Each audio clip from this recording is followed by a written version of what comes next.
Go to the gentleman from Oklahoma, Mr. Lucas, who's recognized for 5 minutes. Thank you, Mr. Chairman. And thank you, Chairman Powell, for testifying today. I realize that my questioning point in the hearing today, probably a lot of material has been covered, but there's nothing ever wrong with asking important questions a second or third time.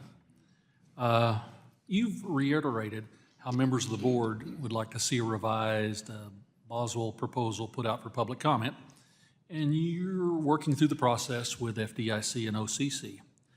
From my perspective, the FDIC is in a period of uncertainty. The current chairman announcing he'll resign to restore confidence in his agency, and the replacement is awaiting Senate confirmation hearings. And at the OCC, we have an acting comptroller who has not been yet confirmed by the Senate. At the very least, given the expected broad revisions, I hope the other agencies agree that a complete reproposal would be appropriate. So, Chairman, could you give me some indication of what the potential timeline around such a decision to repropose might look like? It's pretty uncertain, but I'll give it a shot. And I'll say again, that these discussions we've been having with the other two agencies have been very constructive, and we very much want that to continue. We've got pretty good agreement on the substance, and now it's about the process. So, you know, a baseline might be that we agree on a reproposal of some kind that gives the public a chance to see these changes and react to them and write comment letters, and so that could happen. You know, we take us a while to write it up. And then we'd put it out for 60 days. I think that couldn't happen probably until part of the way through the fall.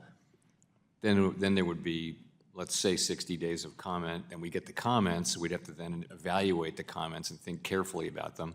Having done that, we'd have to write up the final version, and that would take some time. So that probably puts you, my guess is it puts you well into next year.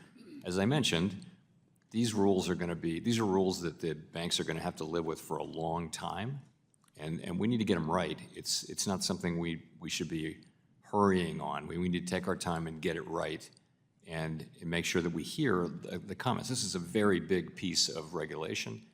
A lot of things will need to be changed. There are a lot of good things in there. We want to come out with a good proposal, and that's what it'll take. To shift gears on you, Chairman, the 2024 stress test focused on commercial real estate risk, which is an area we've all been paying close attention to here on this committee. Do you agree that the results showed the financial system to be strong? Yes, I do. The folks back home are always very concerned about inflation and the period we've gone through lately, not just the basic necessities that continue to explode, but the cost of doing business and all those other issues. The fact is the inflation's still running above the Fed's 2% target, and we've seen significant price increases in food and energy over recent years.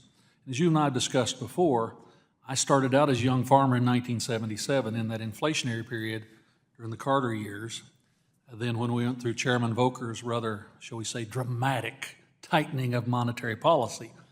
And I still remember paying 17% to borrow cow feed money when I was a student in college.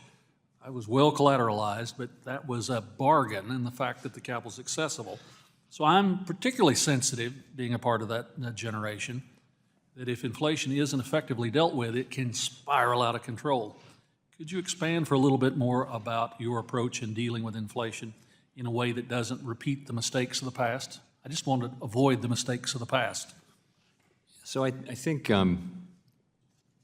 really one of the big lessons coming out of the high inflation of the 70s, which we both lived through, is that it really is on the central bank to be on the case and do the job and make sure that it is fully, well and truly done. And that really that is up to the central bank. And believe it or not, that wasn't fully accepted, or that wasn't necessarily the thinking. And also, the independence of central banks was much less respected back then. All the more credit to Paul Volcker for having the courage to do it. So we now, that is an internalized lesson for people in central banking these days. We do understand that. we are committed to bringing inflation sustainably down to 2%. One last question in my remaining seconds. You and the leadership of the feds will be there the day before the election this fall, and you'll be there the day after the election. Still be the same people, carefully watching the feds' responsibilities, correct? This is my 4th presidential election at the Fed, and I can tell you, we come to work the next day and we do our jobs. It's just- Gentleman's time has expired.